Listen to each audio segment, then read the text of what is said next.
বন্ধুরা, আমরা যদি ব্রহ্ম মুহূর্তে শ্রীকৃষ্ণের 108 নাম শুনি, তাহলে আমাদের মন শান্ত থাকবে এবং সংসার জীবন সুখের হবে। আর মন ভালো থাকলে আমাদের শরীরও ভালো থাকবে।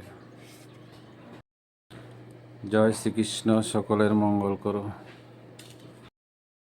বন্ধুরা, সংসার থেকে কে কখন যে বিদায় নিয়ে যাবে সেটা কেউ বলতে পারে না।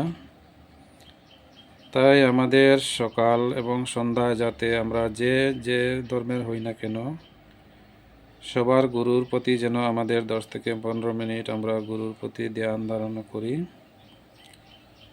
এবং গুরুকে স্মরণ করি। কারণ মানুষের জীবনের কোনো গ্যারেন্টি নেই। তাই আমাদের পরজীবনের যাতে পরকাল যাতে আমাদের সুন্দর হয়, আমরা যাতে ঈশ্বরের সাথে মিশে যাই, তার জন্য আমাদের ঈশ্বরকে স্মরণ করতে হবে। প্রতিদিন করার ফলে আমাদের একটা অভ্যাসে পরিণত হবে। তখন আমাদের মৃত্যুকালে সেই গুরুর কথা স্মরণ হবে এবং গুরু আমাদেরকে রক্ষা করবেন। Thank you. আমাদের এই যে মানব জন্ম, এই মানব জীবনটা আসলে কোটি কোটি বছর জন্মান্তরের